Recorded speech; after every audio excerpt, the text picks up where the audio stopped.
నా తండ్రి ఇలాంటి పరిస్థితినైనా ఎదుర్కొనగలరని నాకు తెలుసని మీకు తెలుసు.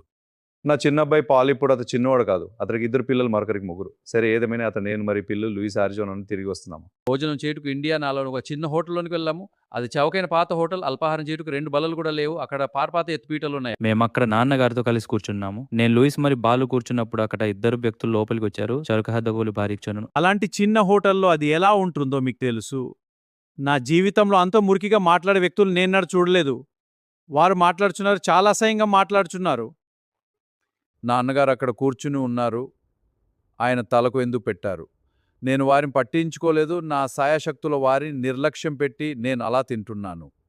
నాన్నగారు లూయిస్తో మరి నాతో చెప్పారు, క్షమించండి, నేను వెంటనే తిరిగి వస్తాను. 5 అడుగుల 9 కిలోల ఎత్తు స్టేట్ కేజీలుంటారు. ఆయన కౌంటర్ దగ్గరికి వెళ్లారు. నేను అనుకున్నాను, ఓ దేవా, మేం చచ్చిపోయాము. ఆయన బూతులు మాట్లాడుతున్న ఆ వ్యక్తి భుజం మీద తట్టాడు. నేను అనుకున్నాను, అయిపోయింది, దీన్ని సరిచేయ మార్గం అనుకోలేదు. మరి ఆయన చెప్పాడు, అయ్యా నన్ను క్షమించండి. ఆ వ్యక్తి అవునే అన్నాడు. కరే చెప్పారు, నేను ఇక్కడ ఈ గదిలో కూర్చున్నాను ఆయన చెప్పారు. మరి నా కుటుంబం కూడా ఉన్నది. నేను సేక్ మరి ఆమె నా కోడలతో నా కుమారుడు, వారు నా మాలతో నాడు నమోలు. ఇక్కడ ఉండుట నాకు ఎంత అధికారం ఉన్నదో మీకు కూడా అంత అధికారం ఉన్నది. అలాంటి మీ ఇక్కడ ఉండుట ఎంత అధికారం ఉన్నదో నాకు కూడా అంత అధికారం ఉందని మీరు తెలుసుకోవాలని నేను కోరుచున్నాను. ఆయన అన్నారు, మా గృహములో మేము ఆ విధముగా మాట్లాడము. నేను అనుకున్నాను మనం చచ్చిపోయాము. ఆయన అన్నారు, నేను మిమ్మల్ని ఒక ప్రశ్న అడగొచ్చా? ఆ వ్యక్తులు అడిగారు, ఏమిటి? నాన్నగారు చెప్పారు, అలాంటి చెడ్డ మాటలు వచ్చి ఆ నోట్లో అంత మంచి ఆహారం పడతారా? మనం చచ్చిపోయాం అని నేను అనుకున్నాను. అతడు అన్నాడు, ఏం చేస్తున్నాము?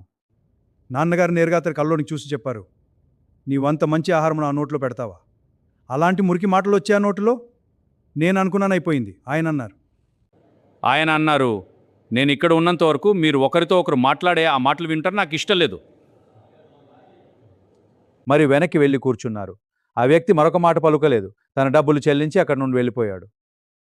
ఏ పరిస్థితి ఆయన ఎలా ఎదుర్కోవాలని తెలుసు. ఒకవేళ ఆస్తిలో నేనుండే నేనే మృతం ముడిచిపోయేవాడిని. నా భావం నేను లక్షలాలపై అనిపించు. నా భావం నేను అక్కడికి వెళ్ళగానే అతడి మీదకి దాడి చేసి వచ్చానని అతడికి తెలిసిపోయేది. కానీ ఆ విషయంలో ఎలా వివరించాలో ఆయన తెలుసు.